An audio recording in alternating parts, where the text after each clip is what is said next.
Muy bien, ahora sí, vamos a dar comienzo formal en este jueves 16 de septiembre, pasadas unos minutitos las 19 horas.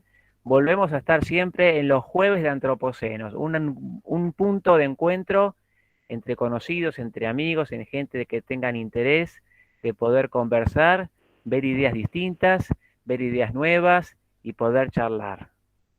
Hoy lo tenemos a Lalo Creus, nuestro amigo Lalo Creus, un hombre que según el horóscopo dice que tiene unos 46 años, nacido a mediados de diciembre del año 74, casado con Sabri, papá de 4 niños, Nahuel, Emi, Mali y Gael, y es vecino del barrio René Salamanca en González Catán, en La Matanza.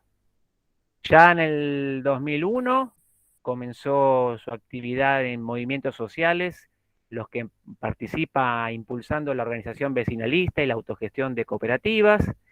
En el 2006 lidera una organización que se llama Identidad Vecinal, que nació en principio con el fin de encontrar solución a los problemas del barrio en un contexto de crisis.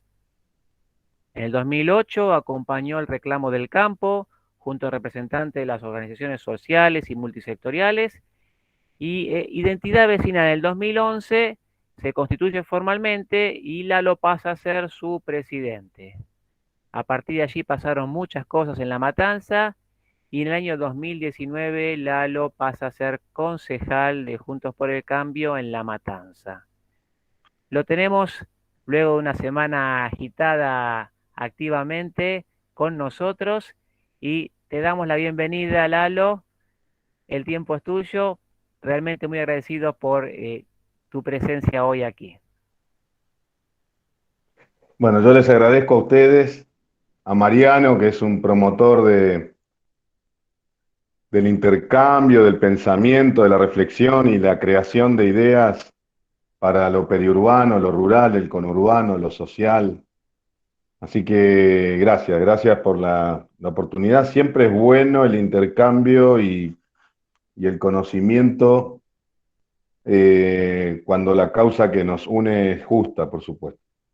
Y esta es una causa justa que tiene que ver, entiendo, con el conurbano, con lo periurbano, con el contacto entre lo urbano y lo rural y, y sus potencialidades y sus debilidades y todo lo que eso nos simboliza a los que vivimos en esos territorios, pero también al país de conjunto. Eh, Le voy a ¿Cómo hemos pedir que titulado, me... Lalo, la reunión de hoy?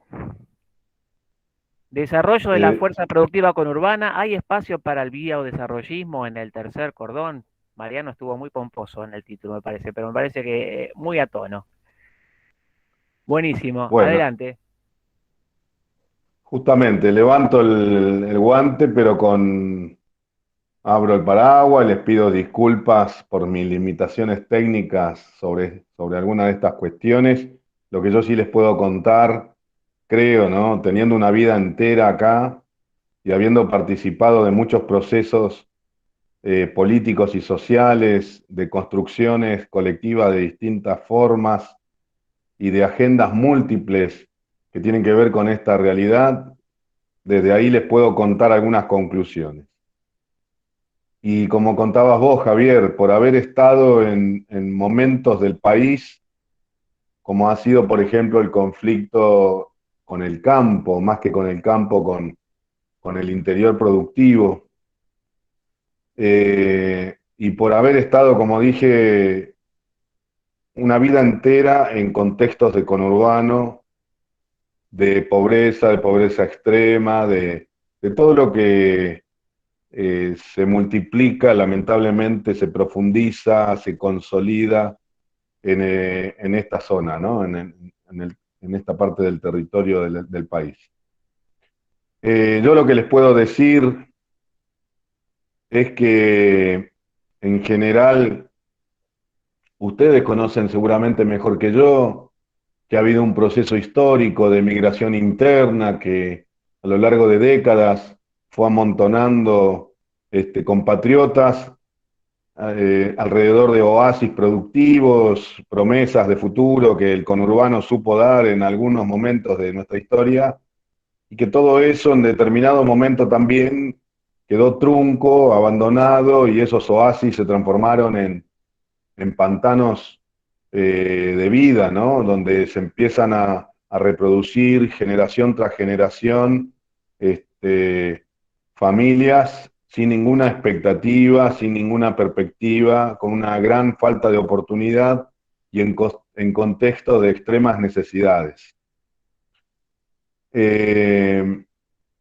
Bueno, ese caldo de cultivo, esa complejidad va derramando de manera anárquica sobre un territorio, sobre una geografía que supo ser productiva, que supo ser un aporte, una inserción a la ciudad desde el punto de vista eh, productivo principalmente, como era toda la zona frutihortícola que rodeaba la capital federal.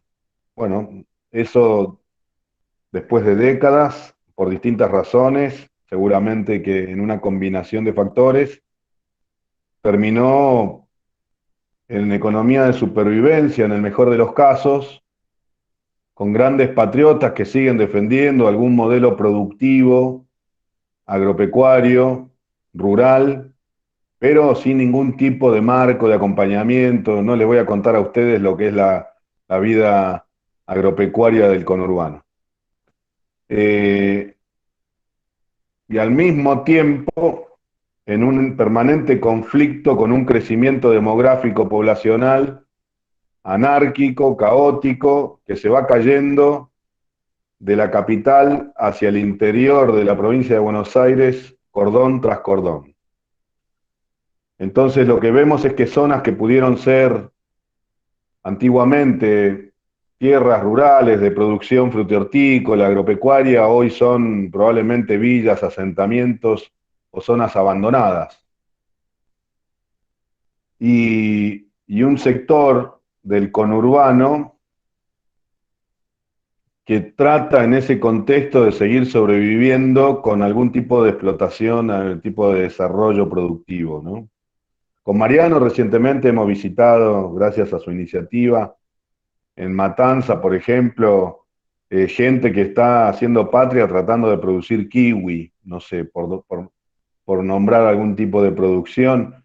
Y en esa visita vimos plantas de acopio de cereales y algunas cuantas hectáreas de producción de soja y distintos tipos de producción agropecuaria que, como les digo, lo hacen a puro patriota, ¿no? En un contexto de abandono de infraestructura, de riesgo productivo de todo tipo, de precariedad comercial importante, de inseguridad, y bueno, y un montón de cuestiones que hacen a que para esa gente cada vez es más difícil sostenerse.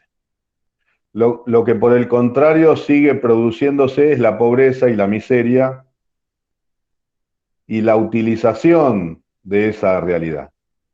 O sea, nosotros tenemos en el conurbano una concentración de población de la cual tiene su correlato en una concentración de pobreza y de pobreza extrema que tiene una utilidad política electoral nefasta, pero constante. Tenemos varios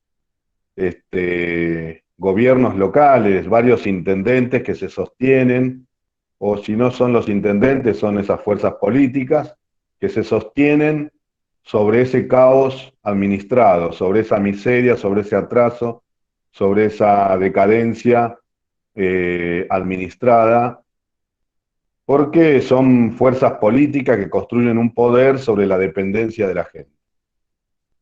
Entonces, cuanto más precario sea el contexto de todos los que están dentro del territorio, más posibilidades hay de clientelizar, de cautivar, de someter política y electoralmente esas voluntades. Se ve con claridad en la gente que depende de un plan social, de un programa de asistencia social. pero en realidad ese sometimiento es transversal a cualquier actor económico, social que se encuentre sobre estos territorios. Lo sufren los empresarios, los comerciantes, los desocupados,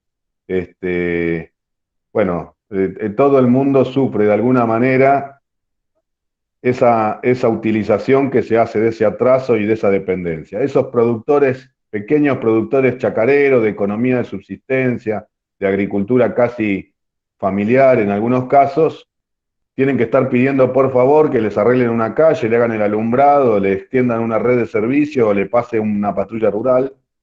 Y esos favores, que realmente deberían ser sus derechos, y deberían ser las políticas públicas básicas que debería garantizar un Estado acompañando a esos actores productivos, esos favores se cobran electoralmente, igual que se cobra cuando alguien accede a un terreno en una toma de tierra o a un plan social o en cualquiera de los aspectos, como le sucede a los comerciantes que nunca terminan de recibir una habilitación, porque esa habilitación provisoria que le dan los inspectores permite no solo la coima permanente, sino que tengan que estar agradecidos hacia el poder político local. Hay muchas formas de sostener una construcción política utilizando esa dependencia, ese atraso.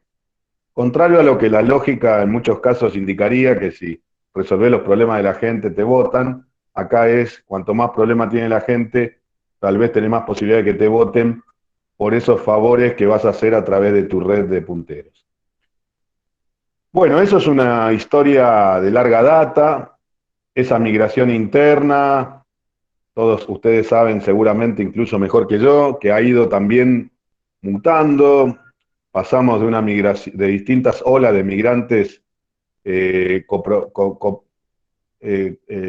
compatriotas, provincianos, a distintas olas de migrantes eh, de gente de los países vecinos, ¿no? Y una combinación constante de eso.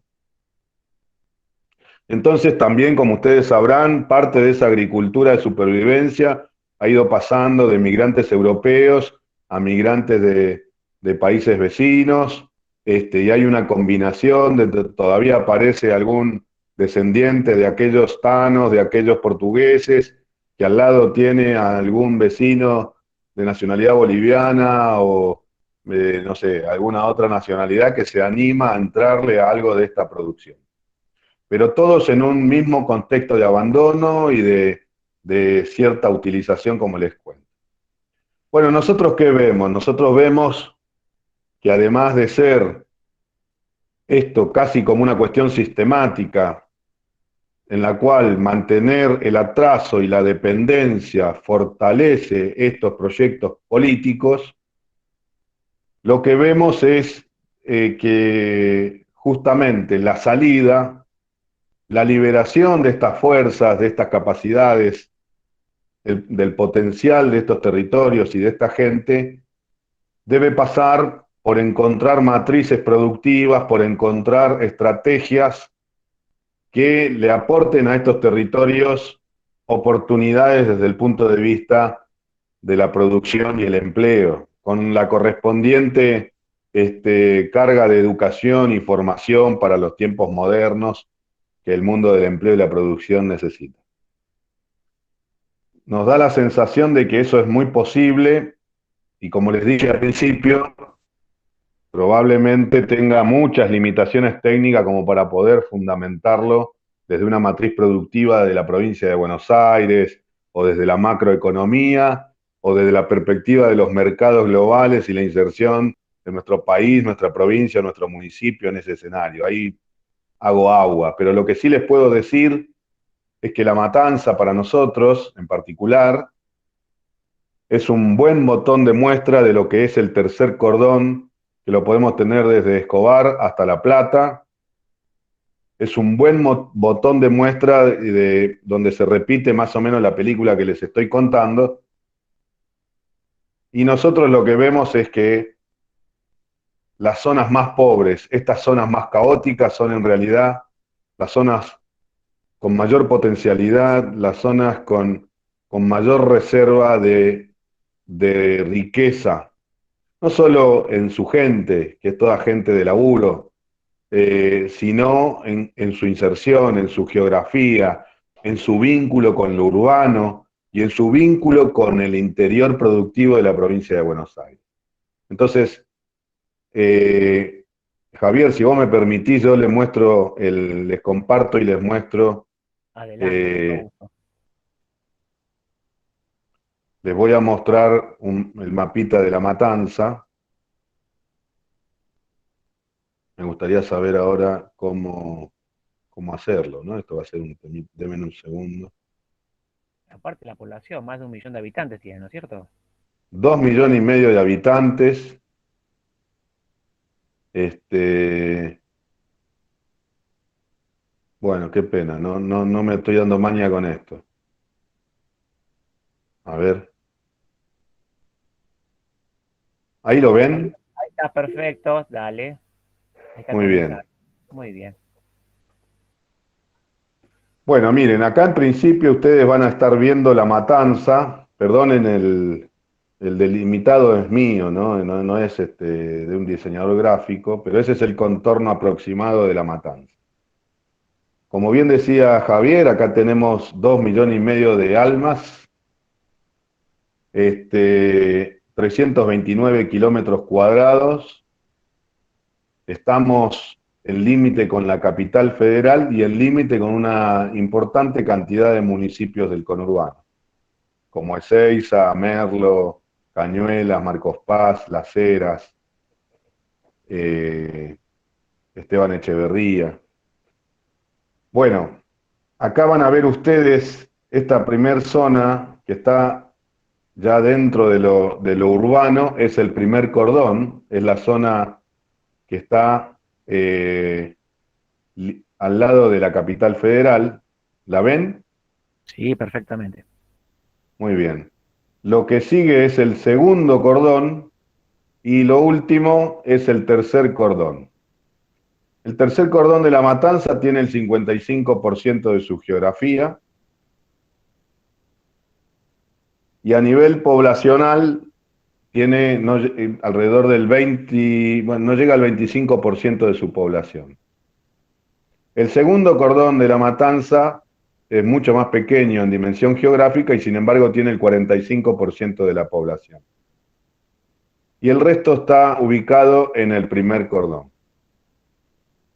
Ese primer cordón, allá lejos y hace tiempo, y Mariano me suele contar mucho de esto y otros amigos también, eran quintas. Toda esta zona eran quintas, desarrollos productivos frutihortícolas, que luego se fueron trasladando y últimamente lo único que nos queda de zona rural es lo que está en el tercer cordón. En este tercer cordón nosotros tenemos, además de tener extrema pobreza y pobreza, y en una cantidad muy marginal algunos nichos de población de clase media, también tenemos alrededor de entre 10.000 y 12.000 hectáreas rurales.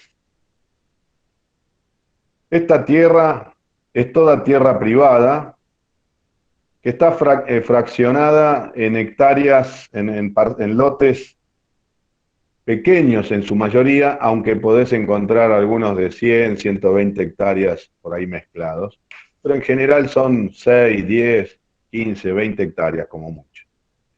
Todo tierra privada, y lo que nosotros decimos en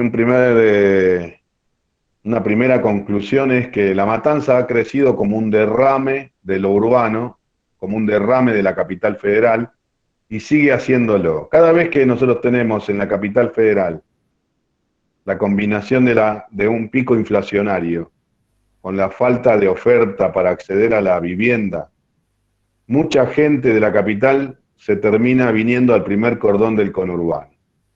Y constantemente, con cada pico inflacionario, la población del conurbano del primer cordón va creciendo con vecinos que vienen de la capital federal.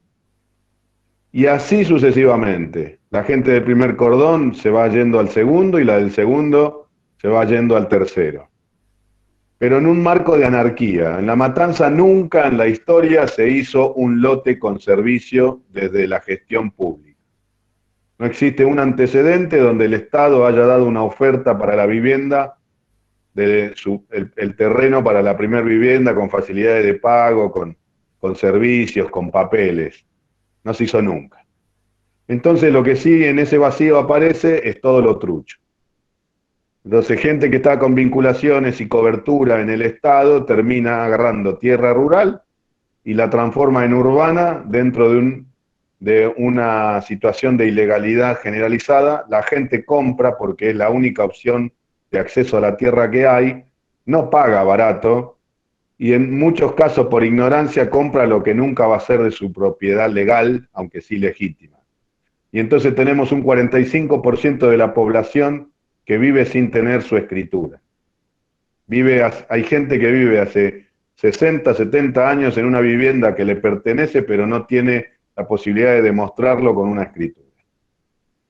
Es parte de uno de los síntomas de cómo la precariedad se utiliza políticamente para construir resultados electorales, ¿no? Entonces,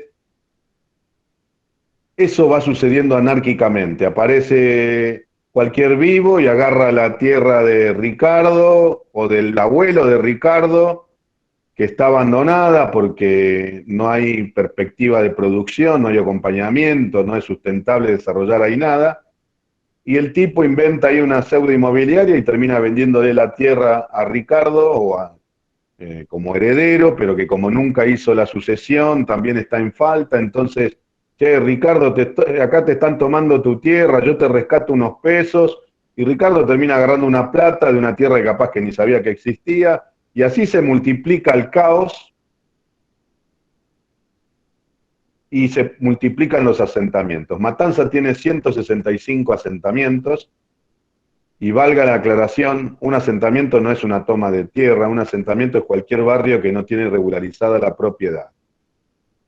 Es importante que esto se sepa porque durante la gestión de Mauricio, por primera vez se regularizó, se documentó y se creó un registro nacional por una ley que se votó por unanimidad, propuesta por Mauricio, donde se creó el registro de asentamiento y tenemos 4.529 asentamientos hasta hace 6 años, que es el momento que se hizo ese relevamiento. La matanza de esos 4.529 tiene casi 150, 160. Podríamos disputar el lamentable título de ser la capital nacional de la villa y el asentamiento. Y todo eso va proliferando sobre lo que antiguamente fueron tambos o producción frutihortícola de alguna índole. Bueno, ahora, esa es la foto. Y esa es un poco la historia. Nosotros lo que vemos es que la matanza, lejos de ser el fondo de la capital, si la miráramos al revés, la matanza es la entrada al interior productivo de la provincia de Buenos Aires. Si nosotros miramos esta otra foto, vamos a ver que el tercer cordón, que es donde se acumula la extrema pobreza y donde se sigue repitiendo el crecimiento anárquico, es en realidad la entrada a toda una región que tiene, por su inserción, muchas más potencialidades de las que tiene el tercer cordón, siendo solo un reservorio de población y pobreza de la capital federal. Entonces, con esas 12.000 hectáreas semi-ociosas, rurales, con esta inserción regional y con esta conectividad que nos da la Ruta 3 en su cercanía con la Ruta 6, que es una ruta que une 2 puertos de la provincia de Buenos Aires, incluso con la autopista que sigue construyéndose, que es la continuación de la autopista Camino del Buen Aire y que va hacia el sur de la provincia de Buenos Aires como una segunda circunvalación. Con esa conectividad, incluso con el río Matanza, nosotros creemos que tenemos una inserción, una conectividad, una reserva de suelo, que en una estrategia totalmente distinta, que en lugar de usar a la gente como rehén o cliente, la liberara en sus potencialidades como una herramienta integral para el desarrollo humano, probablemente podríamos estar contando otra película. Si acá adentro de ese master plan hay que desarrollarse fuerte en la frutihortícola, en la floricultura, en la vitivinicultura, en la producción de cereales, en la logística o en clúster lácteos o en lo que sea, yo no se lo sé decir. No es mi fuerte. Lo que sí creo es que crear condiciones políticas distintas que piensen más en el desarrollo, incluso ganadería, muy cierto, porque hubieron, como les dije, hubieron tambos, frigoríficos. Yo creo que lo que hace falta es pensar esto de una manera totalmente distinta a como generalmente yo sé que la piensan ustedes, o sea, más cerca de lo que ustedes piensan y promueven, y pensar en paralelo una estrategia política de poder que cree las condiciones para acompañar esos proyectos y esas ideas. Porque lo que se multiplican son ideas, pensamientos, grupos de creación. Por suerte, hay mucha gente poniendo capacidad intelectual, experiencia profesional, formación de vida en pensar la Argentina del futuro. Lo que necesitamos es que a eso le demos el poder político de poder realizarlo y que no mueran cajoneados fruto de los lobbies políticos que a veces, como hemos visto muchas veces, tienen incluso hasta los bien intencionados otras prioridades. Es el desafío. Nosotros tenemos un proyecto que nace como una organización social dentro de este territorio y que se proyecta como una organización política. En esta estación yo soy concejal de Juntos por el Cambio y tenemos una seria ambición de disputar la intendencia en el 2023. Para lo cual queremos crear un instituto para el desarrollo local, lo estamos charlando con amigos como la Fundación Plan País y otros con los cuales queremos pensar con todos los actores del territorio, sin limitaciones políticas partidarias, todos los ejes de un master plan para este territorio con esta inserción, con esta conectividad. Les muestro qué es lo que nosotros logramos y termino, Javier, así no lo hago tan largo. Ustedes están viendo sobre el mapa estas dos sedes. Esta es una sede que está sobre Ruta 3, es una sede casi de una manzana, es una sede productiva donde tenemos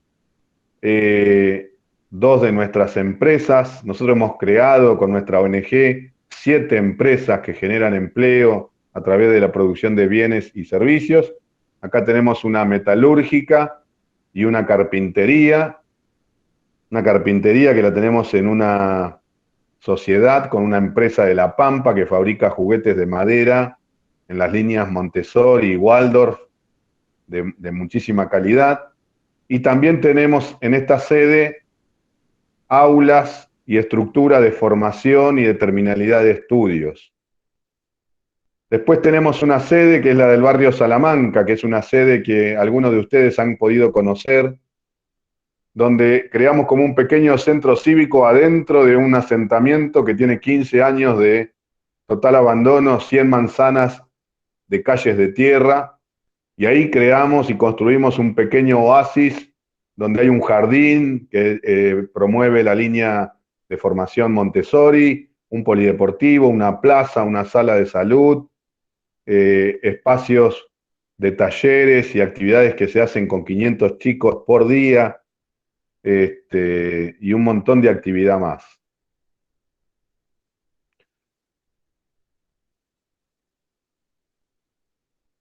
En La Matanza, los clubes de fútbol barriales solo tienen una opción, que es la Liga de Fútbol Municipal. Si vos no te adherís políticamente a sus movidas, vos no podés entrar. Por lo tanto, nosotros creamos una liga de fútbol. Cada uno de estos íconos son clubes infantiles que cada uno tiene 150, 180 chicos y desarrollan la actividad del deporte. Todo esto fucsia son espacios de niñez, son todas sedes distintas donde se trabaja con chicos, bueno, no me está ayudando la internet, hay 6.800 chicos que se benefician directamente de una oferta que tiene que ver con la alimentación, pero también tiene que ver con la educación y distintos aspectos de su desarrollo en cada una de esas sedes. Todo esto amarillo son espacios donde los adultos, hay 1.800 adultos terminando su secundaria o primaria. Y estos verdes son espacios donde los adultos pueden acceder a un curso de oficio. Nosotros tenemos oficios tradicionales en todas estas sedes. Bueno, esto es un poco... Ahí dejé de compartir, ¿no? Sí, perfecto, adelante. Esa construcción social nos permite que la gente que está inmersa en una situación de desesperación, que va llegando a adulto en estos contextos de pobreza y de pobreza extrema, con una gran pérdida de autoestima, sintiéndose marginado y automarginándose, llegando a creer que no merece ser, teniendo una valoración de sí mismo menor a cualquiera que se le pare al lado, cultivando un resentimiento social que nos va a hacer daño a todos. Bueno, esa gente que se siente por momentos casi basura, descartada, encuentra a partir de estos espacios que buscan dar una respuesta a su propia realidad, encuentra un camino para revalorizarse y va redescubriendo sus capacidades y va descubriendo que no es descarte, que puede estar al frente de un club, de un merendero, de un espacio de formación, de la construcción de una plaza, de la construcción de una sala de salud o cualquier cuestión que haga a las necesidades básicas de sus vecinos. Se va transformando en protagonista y se va transformando en líder. Entonces, eso que además impacta sobre su comunidad, impacta sobre esas personas. Y si algo le falta a la educación, que es la madre de las herramientas para el desarrollo, son componentes que en estos sectores poblacionales reparen el autoestima. La persona que tiene dañada la autoestima es como si estuviera sin alma para el desarrollo. Y la educación para una persona que no siente merecer ni siente ser, la educación no es más que otra herramienta más. Por lo tanto, si no me creo capaz de usar una herramienta, no voy a usar la educación, no le encuentro el valor que otros le encuentran. Es importante que se entienda que en estos contextos la gente todavía no es ciudadana porque todavía no tiene garantizado el hábitat digno. Acá tenemos casi 1,5 millones de personas en la base de la pirámide. Estamos muy lejos de que esta gente entienda las agendas republicanas, las cuestiones que hacen al largo plazo, a lo macro y al futuro. Es gente que está en la supervivencia permanente y que incluso ha perdido su autovaloración. Entonces, en todas las iniciativas productivas, sociales, educativas, tenemos que tener en cuenta la característica de este segmento, que son 6,5 millones de personas, que no es lo mismo que lo que pasa en contextos de pobreza. Los contextos de pobreza todavía tienen alguna cuestión aspiracional, donde la gente todavía hay mucha gente en la pobreza que se siente de clase media, o su escuela o su zona todavía tiene acceso a lo urbano, tiene determinado intercambio con el resto de los sectores sociales. Estos otros son guetos abiertos. La gente no conoce la capital federal, no conoce el mar, la cordillera, ni conoce un cine. Estamos hablando de un proceso de 30, 40 años relativamente novedoso y muy poco estudiado a la hora de pensar políticas públicas. Bueno, esto es un poco lo que yo le puedo contar. Nosotros encontramos que en la acción, en la reacción de la gente alrededor del abandono que le da el Estado, aparece una gran oportunidad de que se vuelva protagonista de la transformación de su realidad y empiece ahí la construcción de lo que para nosotros puede llegar a ser el poder que cambie este contexto. Necesitamos a la gente de protagonista y a todos los aliados que tengan para aportar todo tipo de miradas, conocimientos y capacidades, porque este feudo no va a caer ni con los de afuera ni con los de adentro. Este feudo va a caer de la sinergia y de la integración entre los distintos actores sociales y sus potencialidades. Gracias, perdón si lo hice muy largo, Javier. No, al contrario, creo que de las últimas reuniones, sos el primero que llega 8 menos cuarto a redondear, te agradecemos mucho. Y en realidad tenés un montón de ventanas abiertas porque también podemos mencionar la proximidad de las drogadicciones, la delincuencia, o sea, personas que pueden estar mucho más vulnerables a todos estos aspectos. eh, Cuestiones en donde vos nombrás a gente que se siente fuera del mapa, de que su condición humana está relegada, ¿no? Acá mientras vos hablabas, tanto María Bernardes, que dice que vivió en Monte y conoce toda la zona, y fue la que te mencionó el tema de ganadería, escribió unas líneas, y también acá Damián Celsa dice, no hay posibilidad de emprender si uno no tiene confianza en poder lograr resultados esperables, más allá de tener todos los elementos, capital, apoyo, etcétera. Ricardo Jara nos escribe que es muy interesante el diagnóstico, la descripción y agradece, y María también te agradece mucho por estas charlas. Llegamos a un punto que es la parte más rica de nuestra reunión, ¿no? En la cual todos podemos opinar, comentar, dar alguna palabra. Ya tenemos a ya saben quién es el primero que va a levantar la mano, ¿no? ¿Alguno todavía no se dio cuenta? Bueno, le damos la palabra entonces a Mariano Vinograd. Adelante, Mariano. No, no, ahí le pidió la palabra a alguien más y prefiero cedérsela, creo que María Hernández, no sé, alguien pidió la palabra a alguien más. Se la cedo y yo tomo en segundo término. Qué buen caballero. María Bernardes, entonces, la Bueno, palabra es tuya. yo me llamo María del Carmen Bernardes, tengo varias profesiones, viví gran parte de mi vida en San Miguel del Monte, que es cerca de la zona, y para ir a la UBA tenía que atravesar todos esos territorios. Aparte tengo muchos parientes viviendo en esos territorios. ¿Qué posibilidades hay de acceder a la explotación de esas hectáreas que dijiste que había hectáreas de 120 hectáreas de productores privados, colocando un instituto agropecuario para que la gente se instruya y se empiece a rearmar con tiempo un cordón o frutihortícola o ganadero o tambero? Ahí, Lalo. ¿Cómo estás, María? El monte, hermoso monte. Ahí yo me voy a pescar cada vez que estoy con crisis y necesito descomprimirme. Yo hago al revés, voy para allá. Yo trabajé años en el Instituto Agropecuario y mi papá, que era médico allá y fue intendente de San Miguel del Monte, fue uno de los fundadores del Instituto Agropecuario, por eso te lo digo. Yo vivo en Mar del Plata desde el 90.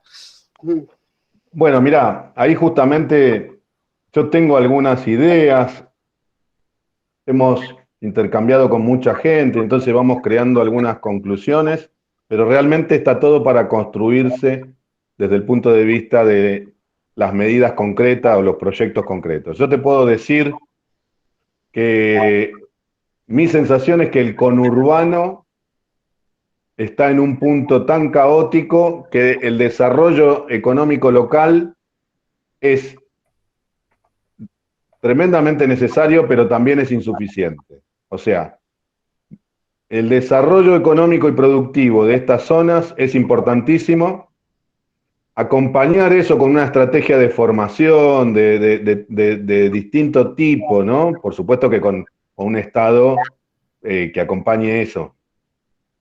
Es necesario y es determinante, pero también es insuficiente. O sea, en mi opinión, al conurbano hay que destrabarlo desarrollando estas zonas periurbanas, rurales, que son el vínculo entre la ciudad y lo rural, pero también desarrollando una estrategia que invierta el flujo migratorio.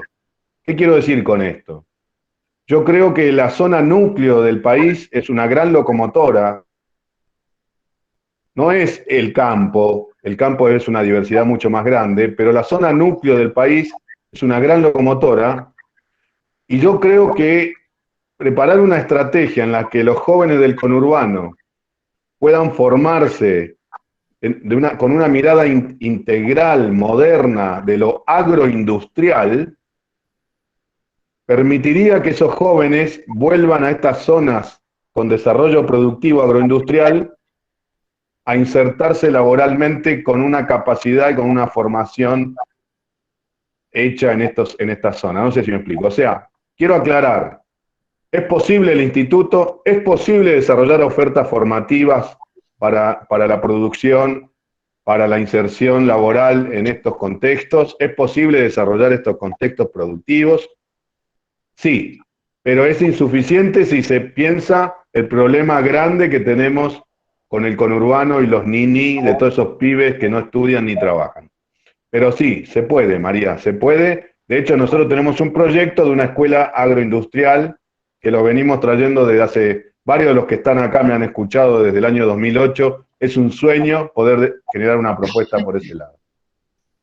Discúlpame, yo no solamente te dije de un instituto agropecuario y agroindustrial, lo que incluiríamos también, por ejemplo, fabricación o arreglo de maquinarias agrícolas, etcétera, sino que ya hay gente que se está trasladando de esa zona a la parte periurbana de Cañuelas, a Abot, a lo periurbano de Monte, de Lobos, de Chascomús, o sea que está todo conectado. Ahora, vos aludiste hoy a un relevamiento de terrenos y de asentamientos que termina, creo que en el gobierno de Macri en el 2017, donde hay especialistas de distintos campos disciplinares y distintos partidos políticos que han hecho sugerencias con respecto a la urbanización y las ventajas que se podrían dar para darle la propiedad de los terrenos habitacionales, estamos hablando, y yo te estoy hablando también de lo productivo. Un especialista que habló en el programa de Carlos Pagni hará como 2 o 3 meses, que estaría bueno buscarlo porque él daba el pie cómo tendría que hacer Argentina para invertir en dineros para determinada cantidad de años y generaciones para periurbanizar todo eso en condiciones, pero yo te estoy hablando de aprovechamiento de esas hectáreas que son del sector privado, que se podrían poner en explotación si tuviéramos por ahí a todos estos chicos o todos estos adultos con estudios primarios o secundarios completos en la transformación del sector, creando una unidad rural, ya sea frutihortícola, ya sea de maquinaria, ya sea de ganadería o todas las anteriores, o tambos mecánicos, etcétera. ¿Qué se puede hacer como para coordinar eso? Hoy, con este intendente, nada. Hay que ser así, tengo que ser así de categórico. Poder hacer, se pueden hacer muchas cosas, hay que generar las condiciones políticas para poder hacerlo. Muy bien, entonces volvemos la palabra, gracias María, a Mariano y después le pasamos pues a Ricardo Jara. Mariano.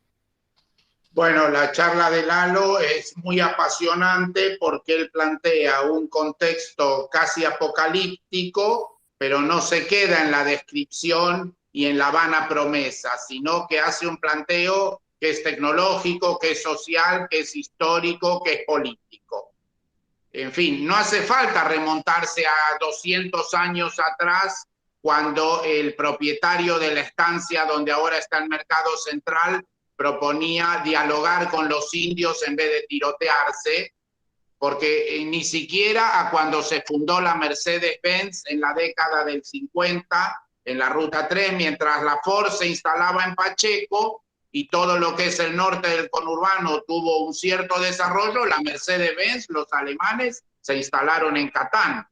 En Catán a principios de siglo había un tren que iba a Carué y le proponían a la gente: viva en un lugar privilegiado, todos los viernes se va a Carué, se baña en la laguna de Pecuén, va al casino, en fin, la Belle Époque, y el lunes vuelve a trabajar a Catán.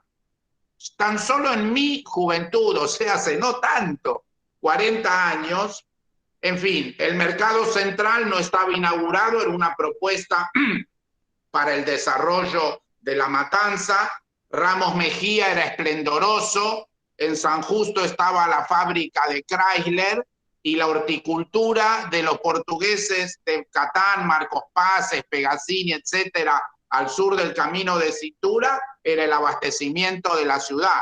Y en el Camino de Cintura no había hoteles, alojamientos y fábricas abandonadas, sino piletas de agua salada en donde el pueblo se iba a refrescar el fin de semana. Cuando se hizo el proyecto del aeropuerto, el Bosque de Seiza, se hizo Ciudad Evita, que fue una ciudad esplendorosa. Era una ciudad esplendorosa que no había ni en Europa. En fin, efectivamente la hecatombe de la matanza corresponde a un proceso de degradamiento político. Y Lalo propone, por un lado, no es posible hacer una transformación económica, social, sin una transformación política, pero yo quisiera ser optimista. El domingo pasado, el conurbano le dio una paliza al pobrismo. El conurbano, es cierto, en Matanza no se le ganó a Espinosa, pero igual se le dio una paliza, porque frente a las brechas de 60, 70 versus 10, hubo una brecha minúscula. Quiere decir que por un lado hay una acción política de dirigentes como Lalo, como Toti Flores y como tantísimos otros, y por el otro lado hay una toma de conciencia. Aún esta gente que está en el barro y no conoce el cine, no conoce el mar, la cordillera, tiene hijos que tienen un teléfono con Wi-Fi y sabe que hay otro mundo, así que esto es un proceso incontenible. Toda la turbulencia del gobierno esta semana es porque están anonadados. ¿Qué miércoles le dicen a esta gente del conurbano? Porque, ojo, si no sacan un verdadero conejo de la galera, la pérdida en la general va a ser mucho más apabullante que en las PASO. Entonces, Lalo habló de la autopista, porque efectivamente necesitamos proyectos concretos, que no sean meras declamaciones. Y quiero recordar, cuando Grobo vuelve de Davos, hacemos la celebración de la primavera, que están todos invitados para, no este sábado, sino el otro, en la quinta de Pelicari, una quinta de ciruela que queda en la frontera entre Matanza y Merlo. Hay una quinta de ciruela a 10 cuadras del barrio Salamanca, y ahí le dijimos, Grobo, vos que acabás de venir de Davos, ¿qué nos podés de...? Todavía Grobo vivía en Argentina, no se ha ido al Uruguay. ¿Qué nos podés decir de este lugar? Y dice, el mundo nos ve con mucha más expectativa que nosotros mismos. El problema nuestro es de acá. El mundo está esperando que la Argentina se levante. ¿Y qué imaginás acá? Una ciudad integrada con el conocimiento, con la producción, con el verde. ¿Cómo lo dijo? Si lo decía Mariano Vinograd, todos iban a decir, este es un chanta. Pero como lo dijo Grobo, todo el mundo dijo, puede ser. Y él dice, lo estoy viendo en China, lo estoy viendo en Vietnam, lo estoy viendo en todos lados. El momento es más favorable aún ahora, porque después de la pandemia y la irrupción del fenómeno del antropoceno, todos los días hay chicos que o son hippies, o son del cannabis, o vienen del ITBA, y que están pensando en la fotosíntesis. Hoy me llamaron unos chicos de Tucumán, de una universidad de biomedicina, que están hablando de algo que ni Jara ni ninguno de nosotros conoce, el uso del electromagnetismo para la producción fotosintética. La revolución biodesarrollista es inmensa. Es cierto que hay que remover los obstáculos. Así como en 1810 al virrey Belgrano amenazó el 24 de mayo que había que tirarlo por la ventana si no se iba, efectivamente tenemos una casta que hoy está discutiendo si se movilizan para acá o si no se movilizan para allá, o si los ministros... Tenemos un problema, pero es político. Ya a esta altura ni siquiera es social. La sociedad, aún con las patas en el barro, en La Ferrere, en Rafael Castillo, en Catano, en el barrio más precario, en Guardia de Hierro, se está poniendo por delante de la dirigencia política. Increíble el momento oportunísimo. Es cierto, falta algo. Gracias por la palabra. Gracias, Mariano. Ricardo, Cara. Bien, bueno, no, en línea también con lo que bien describió Mariano, quería retomar un poco la charla que dio Lalo. Me impactó, no es la primera vez, lógicamente, que lo escucho a Lalo, pero cada vez que lo escucho me impacta, no solo por el diagnóstico certero que hace, sino que también se atreve a brindar el qué y el cómo, que es lo que muchas veces nos pasa en la Argentina. Así que, bueno, en ese sentido, felicitaciones nuevamente, Lalo. Y somos muchos los argentinos, y posiblemente todos los que estamos acá en este Zoom, que estamos convencidos que si cambiamos La Matanza, cambia la Argentina. Y en ese contexto, también, vos sabés, Lalo, que estoy colaborando con Toti, estuvimos trabajando en en la estrategia comunicacional de estas elecciones, y con muchísimo gusto también colaboro contigo, y me parece muy importante, muy importante, prioritario, que en vez de estar pensando en forma disyuntiva, uno u otro, empecemos a pensar en forma complementaria y más allá de diferencias, estilos, que todos estemos trabajando en el mismo espacio. Y cuando digo todos, no es ni siquiera solo simpatizantes de un espacio político en particular, radicales o Juntos por el Cambio, sino también incluir a la izquierda, incluir al peronismo, porque más allá de que es muy difícil conseguir consensos, es decir, que pongamos todos absolutamente de acuerdo en todo, porque ese tipo de acuerdos son muy light, ¿no es cierto? Queremos una mejor educación o menos pobreza, que después nadie sabe explicar el cómo, pero sí creo que es imprescindible encontrar puntos de convergencia, y muchas de las cosas que vos planteaste creo que son parte de ese punto de convergencia. Tratar de ver cómo un conurbano pobre, empobrecido, embrutecido actual puede ser un conurbano totalmente diferente a partir de la fuerza de la agroindustria y la producción. Así que bueno, muchas gracias, más que preguntas, es simplemente un agradecimiento y reforzar un poco también lo que comentó Mariano. Gracias, gracias, Ricardo. Yo por eso insisto, ojalá podamos concretar, tal vez después de noviembre o el año que viene, este instituto que estamos conversando con la gente del Plan País, que tiene que integrar la diversidad que hay adentro de La Matanza en cualquier aspecto, religioso, gremial, político, social, todo el mundo a pensar juntos distintas matrices para distintos problemas. Así que seguro que ahí vamos a confluir con el laburo que venís haciendo con Toti desde ya y con otros que no estamos tan cerca. Muy bien.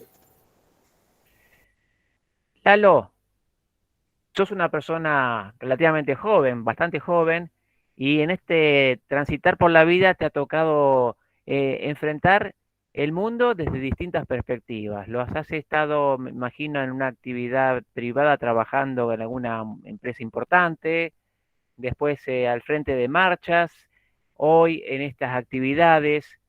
¿Cómo te ves de aquí hasta lo que sería por lo menos la ventanita del 2023? Sí, yo tengo acá lo voy a decir que me siento en confianza. Tengo un quilombo importante de lo que tengo como origen de vida, ¿no? Porque he estado de un lado, del otro, vengo de un origen, de una familia muy ortodoxa de izquierda desde nacimiento.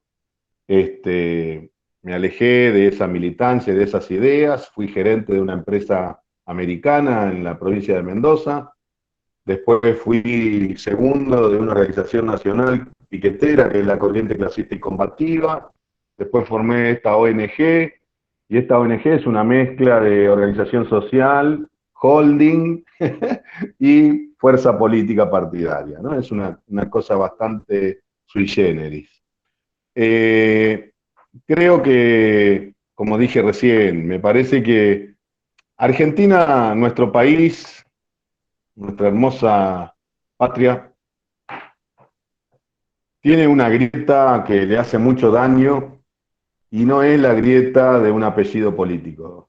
La grieta que nos hace daño, de la que yo fui parte en mi juventud, es la grieta del resentimiento social, la grieta que nos tiene enfrentado a los distintos sectores y que se cultiva en base al odio de clase, desde un lado y desde otro, por extremistas que practican la intolerancia, que nos segregan a unos y a otros en beneficio de unas pequeñas proporciones de gente que se hace del poder, utiliza las reglas de juego del sistema democrático para transformarlo en algo de beneficio propio, y cuanto más abajo te vas, prácticamente te encontrás con feudos.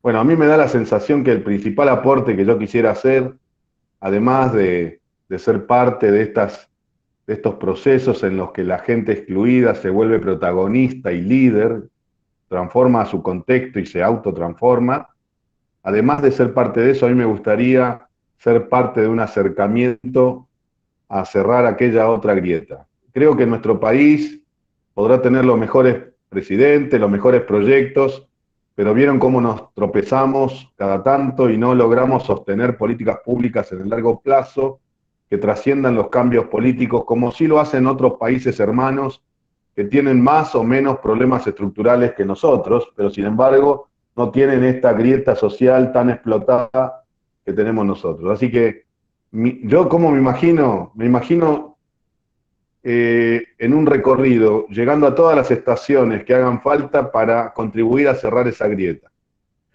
En el 2023, que es pasado mañana, me imagino tratando de llegar con una fuerza política que esté en las 16 localidades de La Matanza, que cada una podría ser un municipio adentro de este mismo municipio, con una construcción territorial que tenga el protagonismo de la gente en lo social y en la política, con un master plan de para qué queremos el poder y disputarle el poder a Espinosa o a su sucesor para poder, de una vez por todas, sacarle al yenga esta maderita y que se empiece a caer todo lo que pasa en la zona sur del conurbano que impacta de manera tan negativa en el conjunto del país. Si me toca ser candidato, bien. Si me toca apoyar a otro candidato, también. Lo importante es que tengamos el proyecto y el master plan y la fuerza de poder hacerlo. Muy bien. Mariano me pidió la palabra, así que nuevamente Mariano. Conocí a Lalo en la Plaza del Congreso cuando el debate de la 125. De un lado estaba el campo, como se lo denominaba o como nos autodenominábamos, y del otro lado estaba el resto. Pero del lado del campo había dos grupos de izquierda. Uno era Vilma Ripoll, que no me acuerdo en qué partido estaba, ahora en esta elección no apareció, que estaba acompañada de Mario Cafiero, un hermano del jefe de gabinete, que murió, pero un Cafiero estaba ahí, y el otro grupo era la corriente clasista y combativa, Juan Carlos Alderete y Lalo Creus, que por entonces trabajaban juntos. Un buen día, Grobo Copátel y Carlos Marx de Avina me dicen, nos vamos a La Matanza, a la casa de Alderete, para hablar de política y agro. Hoy no voy a contar esa reunión, que fue realmente apoteósica, fue una de las reuniones que más me marcó en mi vida. Estaba la plana mayor del partido, no estaban solamente Alderete y Lalo, sino todo el partido que les daba sustento ideológico en aquel entonces, y hablamos del desarrollo de las fuerzas productivas. Lalo, dijiste que estábamos en confianza. Hace 15 días atrás, el dirigente más importante de esta semana es Chino Navarro y el movimiento Evita. Chino Navarro hace 15 días confesó que en la Plaza del Congreso se equivocó, que en lugar de estar del lado correcto, que era el de Lalo Creus, él se fue del lado incorrecto, que era el lado de los que se oponen al desarrollo de las fuerzas productivas. Lalo, ¿me ayudas a hacer una reflexión? ¿Qué nos está diciendo el Chino Navarro hace 15 días y qué nos está diciendo hoy?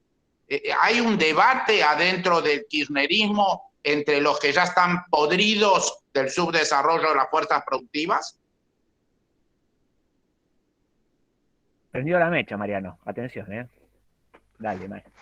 Yo creo que sí. El kirchnerismo como tal es como decir el campo, ¿no, Mariano? Es una cosa muy amplia, muy heterogénea. Tenés sectores que se identifican con el Partido Justicialista dentro del movimiento piquetero, como el movimiento Evita, y sectores que detestan al peronismo o al Partido Justicialista, como Grabois u otros actores que están en el mundo social. Pero también desde el punto de vista de las estructuras políticas tenés a gente como Massa y a gente como Zanini, no sé. Entonces, ¿qué está en debate? Claramente está en debate todo. Yo creo que el chino, desde el lugar que ocupa en la jefatura de gabinete de la Secretaría de la Presidencia, está cerca de una mirada más integral de país y en discusiones que me parece que lo están haciendo reflexionar alrededor de la importancia de el mundo agroindustrial. Ellos tenían una mirada muy sesgada. Para ellos el campo era el sin tierra, el campesinado pobre y se plantaban en una actitud muy pseudo anticapitalista, porque en realidad creer que el campesino que tiene poca tierra odia el capitalismo es una estupidez. Lo único que quiere es poder tener un poco más. Pero bueno, son conclusiones. Yo calculo que Grabois, que tiene hoy 39 años, dentro de 10 años, algunas de las cosas que está planteando hoy no las va a estar planteando. Es mi historia también, Mariano. Sería yo hipócrita si pensara que lo que pensaba en el 2006 o 2007 es lo mismo que lo que pensé a partir del 2008 para acá, digamos. La vida me dio oportunidades de encontrarme con gente como vos, ahí lo veo a Raúl Zavalía, recién hablaba María, me imagino que hablaba de Inti, Alper, o hablaba de Fabio Keck, la gente que sabe de lo urbano y que tiene miradas integrales. Bueno, la vida a mí me ha dado oportunidades de encontrarme con gente muy distinta y me hizo ver cuántas boludeces yo sostuve en mi pasado. Bueno, el punto no es tener miedo a equivocarse, sino a no saber reconocer los errores, ¿no? Yo creo que puede ser que el chino esté hoy reconociendo errores, está bueno, tiene una actitud mucho más cercana al diálogo, el chino la ha tenido siempre, y digamos, no es la estrategia de otros sectores un poco más extremo en su ideología. Eso hay que tenerlo claro. Muy bien. Acá hay una pregunta de Juan Manuel Rey que dice, ¿qué opinión tiene sobre los reiterados proyectos en dividir el partido en municipios más chicos? Yo, frente a eso, lo que digo es, ¿para qué? ¿No? O sea, yo creo que todas esas propuestas que con justa razón y con mucho fundamento ven la inviabilidad, la insustentabilidad de este territorio tan extenso y tan poblado con una estructura municipal, están en lo cierto, es verdad, es una parte de la verdad. Ahora, empezar la conversación con la palabra división divide, asusta, confunde. Y todos esos intentos que se han hecho hasta acá han fortalecido a los malos en que utilizando el miedo y el desconocimiento de para qué han logrado meter a la gente en una resistencia a la división.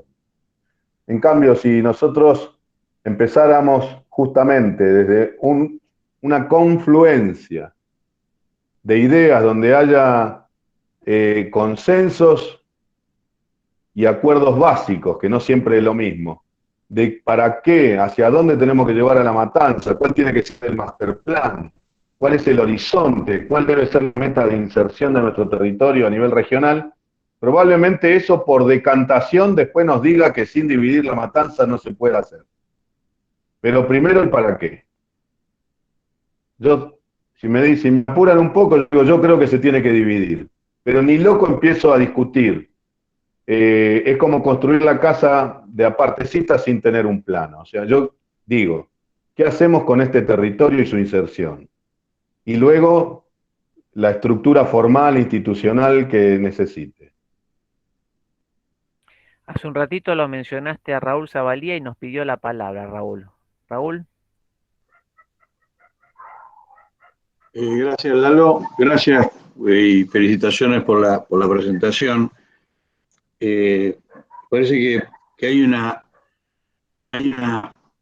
visión grande, para decirlo de alguna manera, y creo que yo entiendo lo del plan, del master plan y el plan estratégico, pero a mí me da la impresión que quizás un componente clave, me animo a decirte, es que así como en lo vecinal se construyó toda esa red de vecinos asociados a la educación, al trabajo, a la salud, al cuidado, a la alimentación, a mí me da la impresión de que hay un desafío, y yo creo que alrededor de esto, esta convocatoria de Mariano, seguramente podemos buscar quién nos puede ayudar en esto, cómo encontrar en lo que uno llamaría así, cómo está la identidad vecinal, cómo está la identidad del capital, ¿no?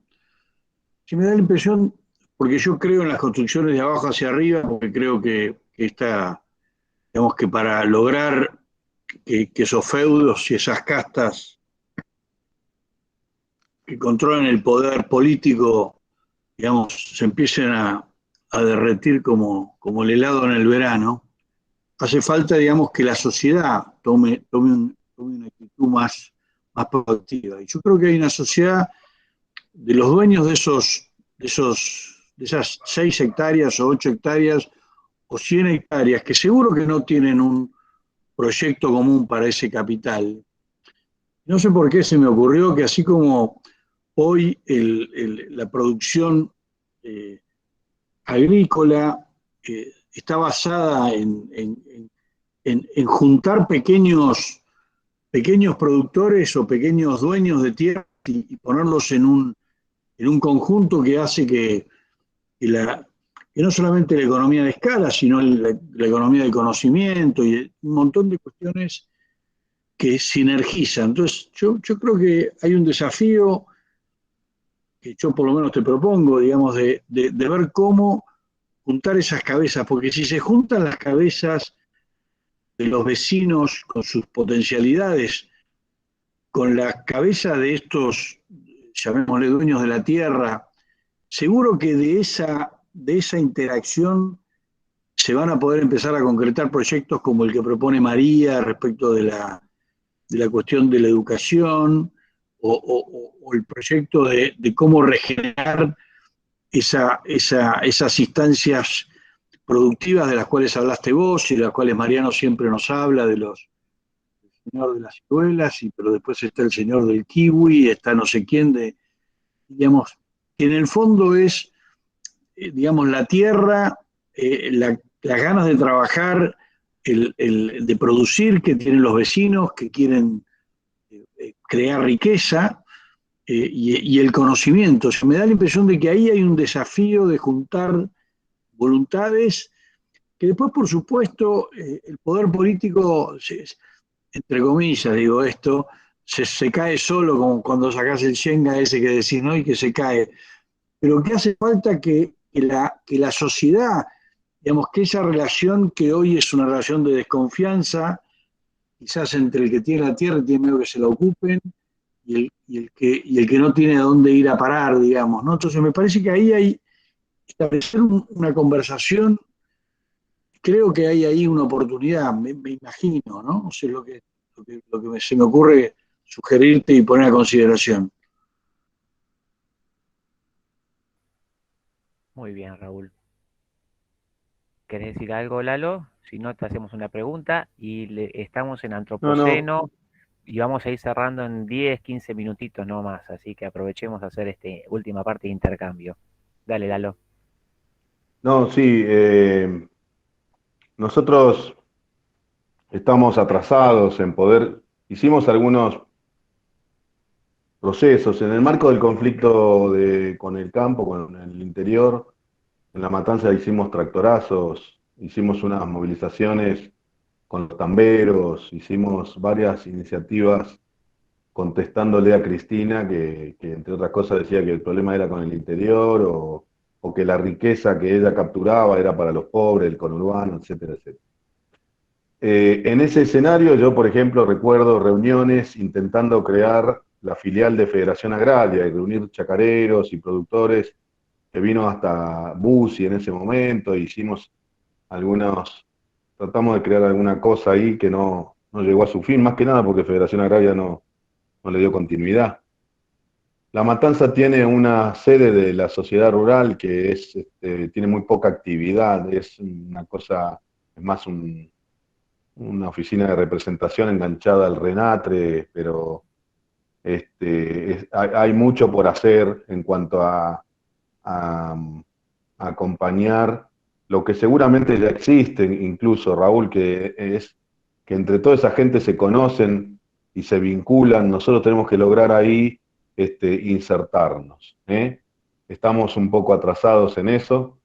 Después, a la hora de pensar iniciativas productivas, concretas, incluso con vos, si no recuerdo mal, con INTI, con gente de IDICO, con otros, pensando propuestas de algunos proyectos de desarrollo para el acceso al lote o a la vivienda, te encontrás con que todo lo que implique la formalidad en este municipio está saboteado, ¿no?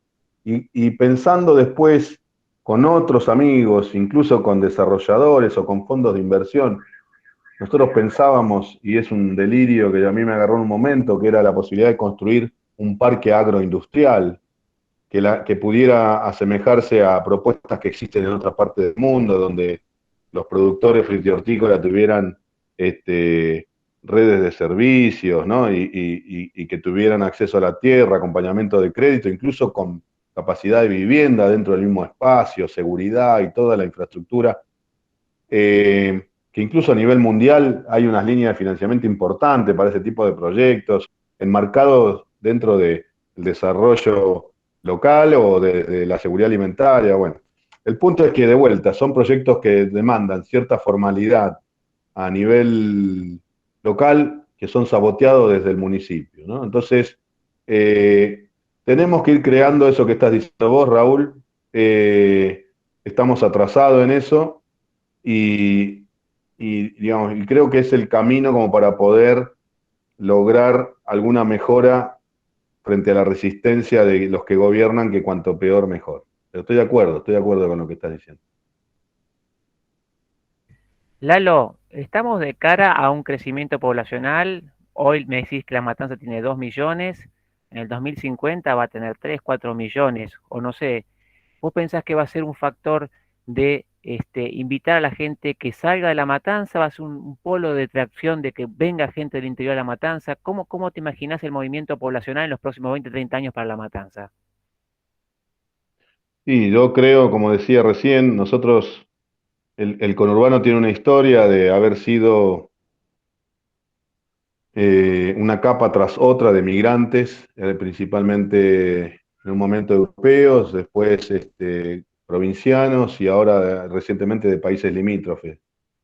A mí me parece que tenemos que desarrollar estrategias que exceden a lo que pueda hacer un gobierno local, pero podemos hacer acciones importantes y emblemáticas que deberían apuntar a invertir el flujo migratorio. O sea, lo que digo, las nuevas generaciones, que son los descendientes de aquellos que migraron buscando suerte y quedaron en este pantano, deberían no tener como única opción buscar algo acá, sino poder volver a ese interior productivo, ya sea en la metalmecánica, en cualquiera de sus líneas de desarrollo agroindustrial, en la rama de servicios, de tecnología, un montón de oficios modernos que se están creando y se van a crear, pero no necesariamente pensar en encontrarle la respuesta dentro de este mismo territorio. Es una combinación. Para mí es una combinación. Una parte, insertarse acá con propuestas locales, y otra parte, lograr no que se vayan a Europa, a Estados Unidos,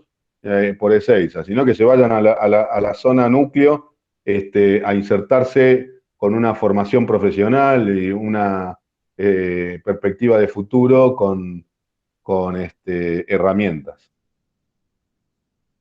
Me pareció verlo a Alberto Larrego, que estaba levantando la mano. ¿Puede ser, Alberto? Sí. Ahí está con el microfonito cerrado. Ahí está, perfecto. No, otra vez. A ver, prueba otra vez. Ahora. Ahí se abrió. Buenas tardes para todos. Creo que lo que acaba de decir en el último párrafo es el fondo del problema.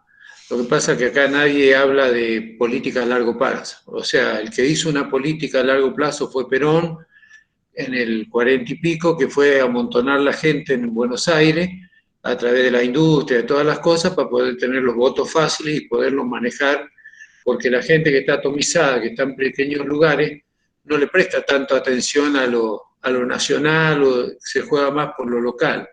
Y no hay ninguna política. La prueba la tenemos nosotros en la provincia de Mendoza, que tenemos una capital que tiene 1 millón y pico de habitantes y tenemos 400.000 habitantes distribuidos en todo el resto de la provincia.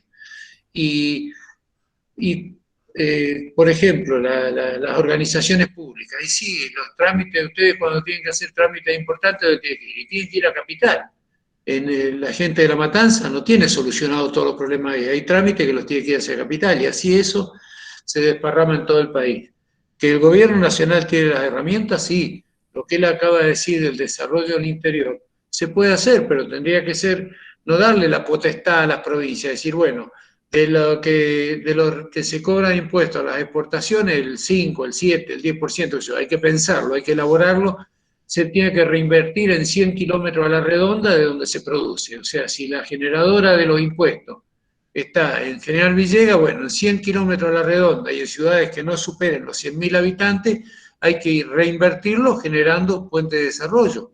Tenemos varios lugares en Córdoba, varios pueblos en Córdoba, como General Dehesa y todo eso, que se han desarrollado alrededor de una empresa. O sea que si el gobierno nacional le da las condiciones, va a permitir que se empiece a producir un reingreso de la capital o del gran conurbano bonaerense hacia el interior del país. Pero son políticas de fondo y los políticos quieren la gente amontonada porque son más fáciles de manejar.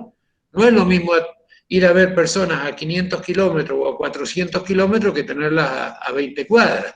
Eso nos pasa a nosotros. O sea, cuando tienen que venir de Mendoza a Alvear, que son 300 kilómetros, dice, está tan lejos. Mirá, digo, casi, digo, cuando se van de vuelta, le digo, bueno, lo bueno que tienen es que es mucho más cerca de acá para allá que de allá para acá. ¿Cómo? Me dice, claro, porque ustedes para acá no pueden venir nunca porque es muy lejos y nosotros para allá tenemos que ir seguido porque estamos mucho más cerca. Entonces, pero nadie quiere tomar esas medidas de fondo porque afecta a su bolsillo. O sea, ¿cuál es el bolsillo de ellos? Los votos. Esa es parte del bolsillo. Y tomar medidas de fondo, acuérdense lo que le pasó al pobre Alfonsín cuando quiso sacar la capital de donde estaba. 24 horas le destruyeron el proyecto. O sea, hay tantos intereses creados y tanto poder que es muy difícil revertir eso. Y bueno, el gran tema de Buenos Aires es que todas las ventajas comparadas, ¿vieron un tenista cuando juega? Que el brazo poderoso de él se transforma en el doble de grueso que el otro. Y bueno, eso nos pasa en todas las cosas de la vida. Todo aquello que tiene demasiado poder, el mismo poder se lo vuelve en contra. Por eso las grandes miserias que hay en los alrededores de Buenos Aires, en la capital, en todo su entorno. Consecuencia de tantas condiciones. La gente que se va de acá, de mi pueblo, se va porque acá si no hay poda o no hay raleo no tiene trabajo. En cambio allá o junta mugre o revisa el basurero o algo tiene para hacer. Y si sabe defenderse, de acá se fueron mucha gente que terminaron trabajando como encargados de edificio. Porque el de acá sabía arreglar la corriente, sabía hacer un montón de cosas, la plomería, esto, el otro, que lo tiene que hacer a diario para poder subsistir. Así que yo creo que es cierto lo que decía recién, de que hay que generar una política para volver a la gente a que se desparrame dentro del país, porque el que está medianamente capacitado, como no hay posibilidad de mejora en el interior, ¿qué hace? Se va al extranjero, porque no hay condiciones mejores acá. Es una opinión, ¿no? Gracias, disculpen lo largo. Gracias, Alberto. Bueno, vieron que las cosas buenas parece que pasara más rápido el tiempo. A mí se me está pasando el tiempo y nos quedan pocos minutitos. Le quiero dar la palabra a Mariano que la pidió y si hay alguno más que quiera conversar y vamos a ir cerrando. Mariano. Lalo, el peronismo recibió una paliza en todo el país, incluso en la provincia de Buenos Aires e incluso en el conurbano. Faltan, no sé, 50 días para las elecciones. Pueden llegar a perder más todavía. ¿Qué va a decir el peronismo en estos 60 días para revertir la paliza que recibió? Cuando Macri recibió la paliza en las PASO, Macri no sabía muy bien qué decir, pero reaccionó los votantes y subió del 30 al 40%. ¿Qué auguras para la general después de lo que ocurrió el domingo? ¿Tenés alguna visión política de lo que va a pasar en estos 40 días? Abrir micrófono, Lalo. Voy a aprovechar para dar unos datos Dale. que hablan de la calidad democrática de las instituciones, de la representación de nuestro sistema democrático moderno y de la realidad política del conurbano, al menos de Matanza. Para saber qué está ganando y qué está perdiendo, ¿no? Matanza tiene 2,5 millones de habitantes.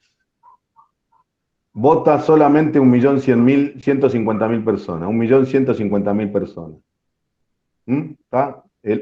Es un promedio bajísimo de electores en relación a la población. Es más bajo que cualquiera de los municipios donde ustedes estén. Es una cosa llamativa que la política, los analistas, los encuestadores, por alguna razón misteriosa, desconocen y no tienen en cuenta. Es decir, el 40% de la gente es la que está decidiendo quién gobierna este municipio. De ese 40% fue a votar solamente el 60%. Fueron a votar 600.000 personas. De esas 600.000 personas, el intendente sacó 290.000 votos. ¿Se escucha? Sí, perfecto. Entonces, hay entre 300 y 700.000 vecinos que viven en La Matanza y están votando en otro distrito. Y de los que están votando acá, porque están empadronados acá, un 40% no fue a votar nada. Y de los que fueron a votar, el 40% lo eligió el intendente, pero que si lo ponemos sobre el total de los empadronados, quiere decir que de los electores, a Espinosa lo votó el 25% de la población, de los electores. Pero si lo ponemos por sobre los habitantes, lo está eligiendo el 11,3% de la población. El grado de representación que tiene un intendente en este territorio es muy discutible. No estoy hablando de la legitimidad del triunfo o de la elección, estoy hablando del problema que tenemos. De ahí que decir, ¿por qué eligen a Espinosa en un municipio que está tan mal y donde las encuestas le dan un rechazo de hasta el 85% de la población ve imagen negativa? Bueno, es porque ni siquiera está votando la gente. ¿Ok? Entonces, le fue mal al peronismo, me parece que, y no, esto no es una defensa del peronismo, o sea, le está yendo mal a otra cosa acá. Porque tampoco es que nos fue bien a lo de Juntos por el Cambio, que frente al desastre de ellos terminamos siendo ganadores, pero mantenemos más o menos el mismo porcentaje de votos y perdimos 100.000 votos de gente que nos había votado y dejó de votarnos y que no votó a nadie. ¿No? Entonces, ojo con el diagnóstico, porque esto es mucho más profundo que la derrota de uno. Y es mucho más profundo que la derrota del peronismo, porque La Matanza no es peronista. Con estos números que les estoy dando, La Matanza no es peronista, ni es de Espinosa. El problema es, por un lado, que frente a esa poca participación en la pelea de aparatos sigue ganando el dueño de la caja y el que usa esta estructura de poder político corrupto para mantenerse en el poder. Y del otro lado, la oposición históricamente ha renunciado a disputarle el poder. Esa es la verdad.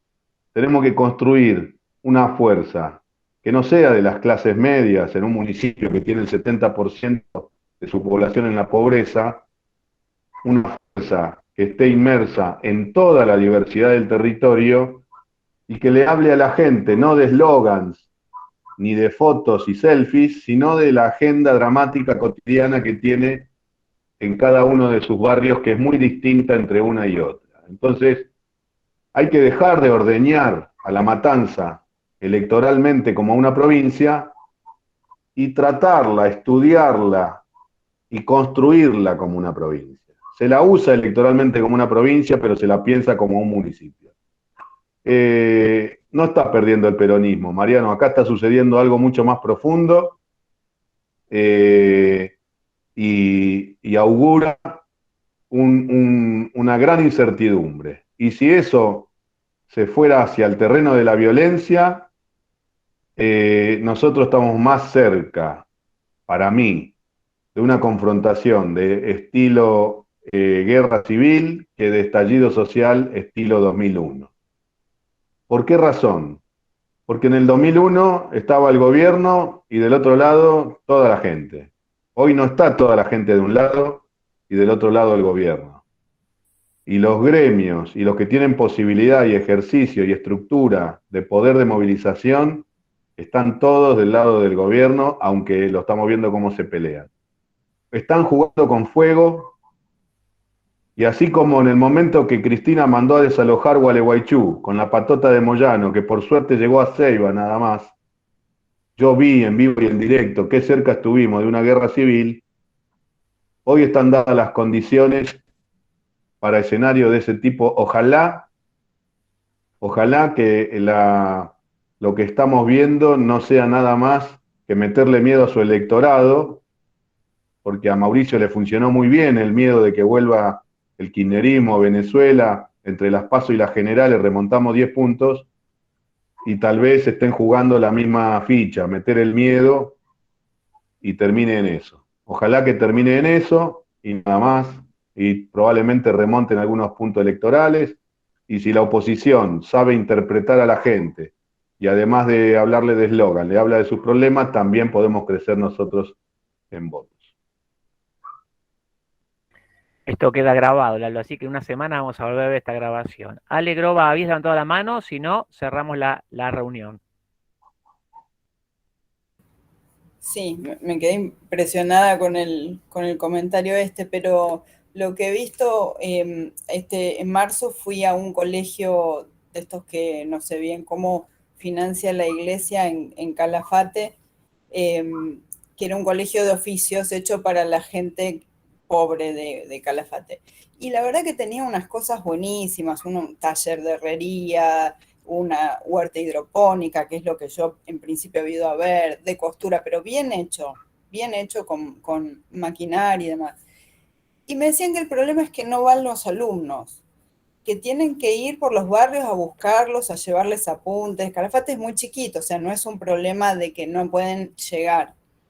Y son ideas inconexas, pero esto más el deterioro que veo en algunos pibes que te cruzas por la calle que no pueden hilvanar ideas o hablar, esta dejadez de que tienen algo para acceder a un oficio, y a un oficio que por ahí está bueno, porque tenían cocina, digo, que son cosas que hoy en día están reputadas y se buscan.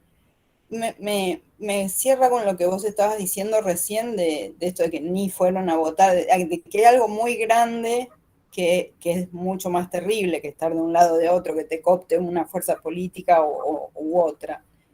Y que te quería preguntar cuán optimista sos en poder trabajar con la gente y en lo social desde esto, que primero, en principio me parece genial utilizar hectáreas que ya no son quintas, que ya están, que no le están sirviendo a nadie, para que alguna gente se sienta revalorada y que pueda generarse ingresos y que pueda, ¿no?, progresar. La idea que tenía mi abuelo inmigrante cuando llegó acá con 11 años, lo primero que hizo fue hacerse una quinta, digo que había como una idea de progresar y de crecer y de evolucionar que yo no la veo ahora en muchísima gente. No sé si hay otra gente que sí, pero hay algo que está roto, me parece.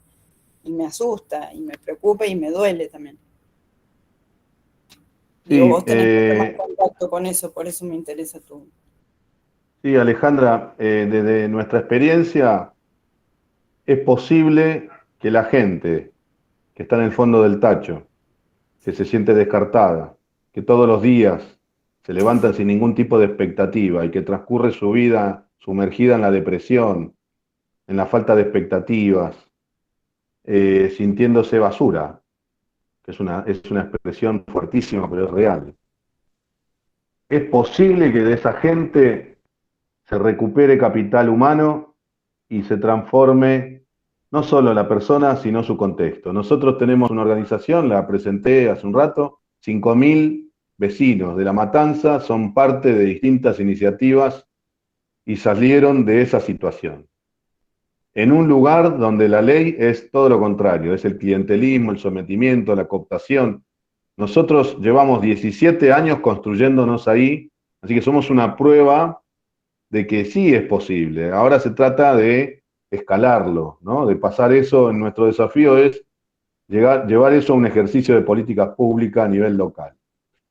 Lo que yo contaba son proyectos de transformación social, de transformación territorial, urbana, socio-urbano. Todavía no pudimos desarrollar proyectos de producción frutihortícola, agrarios. Nosotros en eso no tenemos hecha ninguna experiencia. Sí tenemos proyectos desarrollados en materia de emprendimientos,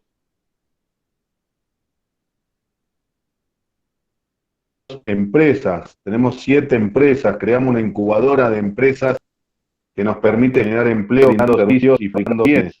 Tenemos una constructora, tenemos una carpintería, una metalúrgica, un supermercado digital, una textil, bueno, distintos proyectos productivos que generan 350 puestos de trabajo genuinos y sostenemos como una empresa buscando sustentabilidad, sostenibilidad, competencia y calidad.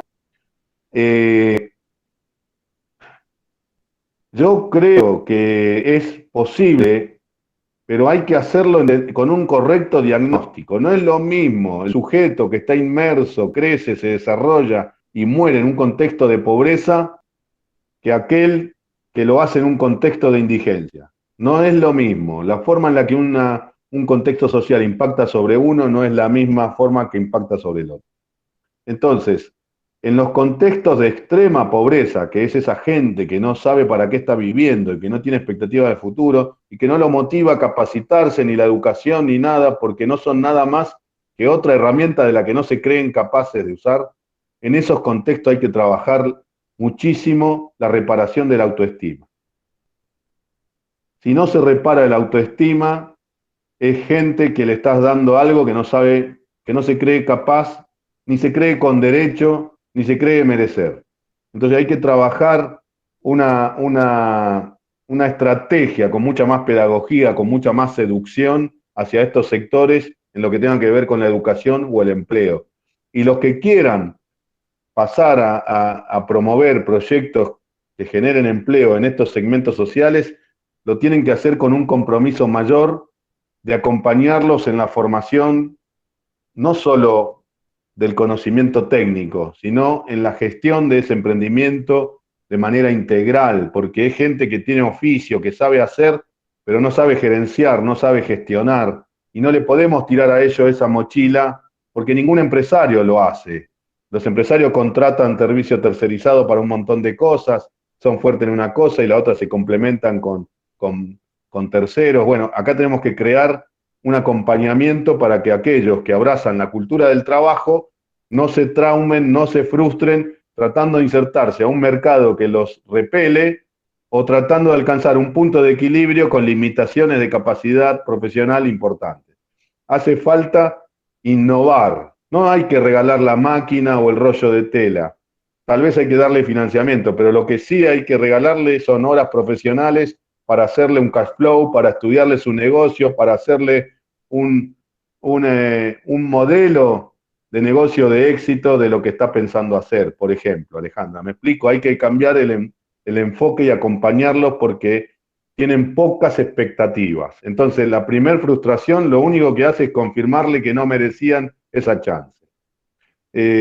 Estamos ante un desafío de gente que nace y muere siempre en el mismo barrio, o sea, no tiene ningún tipo de expectativa de las que podés tener yo.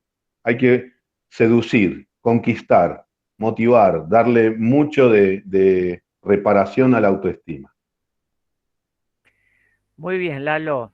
El árbitro nos regaló 10 minutos suplementarios que fueron valiosísimos. Gracias. Y en lo personal me he sentido muy cómodo estando contigo en esta reunión y espero que vos también hayas disfrutado este encuentro en Antropoceno, que es nuestro lugar de encuentro de todos los jueves, donde tratamos de romper un poco el cascarón, meternos en el mundo, conectarnos con gente interesante como sos vos y poder motivar y llevar nuevas ideas a todo aquel que quiera seguirnos. Desde ya te agradecemos mucho, estamos muy contentos de que hayas podido reservarte tu tiempo para estar con nosotros y a todos los invito como siempre, si quieren prender sus cámaras y sus micrófonos, lo despedimos a Lalo con un fuerte aplauso. Bravo, Lalo, les quería mostrar mi asado acá, pero no sale. Bravo, muy buena. Muy bueno. Gracias. Muchas gracias a todos. Un placer, ¿eh? Gracias. Gracias, Mariano. Gracias, Javier. Gracias a ustedes, buen trabajo, gracias a todos. Por Chao. nada, como siempre les paso los anuncios de la próxima semana para que podamos tener en cuenta y no olvidarnos que aquí en Antropoceno siempre tenemos muchas actividades y muy interesantes para poder hablar con ustedes. La semana que viene lo tenemos a Pablo Servi, el empresario frutícola de Neuquén. Escribió un libro, está también en la política y nos va a hablar de lo escaso del recurso tiempo y la generación de un futuro para Neuquén como polo de desarrollo nacional. Y el último jueves volvemos a temas muy interesantes como es la educación. Nada menos que en el consejero general de la Cultura y Educación de la provincia de Buenos Aires, Diego Martínez, que nos va a hacer un panorama y una explicación de cuál es la verdadera situación productiva en la provincia de Buenos Aires. Y ya para octubre estamos abriendo la agenda, tenemos algunos temas muy interesantes. Entre estos, Hugo Goldman Joffre, el acceso a la información como herramienta de la democracia y también hablar de testigos y arrepentidos en casos de corrupción. Muy fuertes temas. Y para el jueves 21, nuestro amigo Juan Carlos Venecia, que nos va a traer nuevamente el tema del Paraná y la hidrovía, vamos a retomar el tema que empezó un poco en reuniones anteriores a ver el tema del Paraná. Así que siempre, si hay sugerencias nuevas, temas, por favor, acérquennos. Estamos cerrando la agenda de octubre y ya abriendo la de noviembre. Dicho esto, les digo a todos ustedes, muchas gracias. En breve vamos a poner el link para que lo puedan ver en YouTube, en nuestro nuevo canal Antropoceno en YouTube. Y como siempre, nos despedimos y nos vemos Dios mediante el jueves que viene por este mismo lugar. Gracias a todos, que estén muy bien.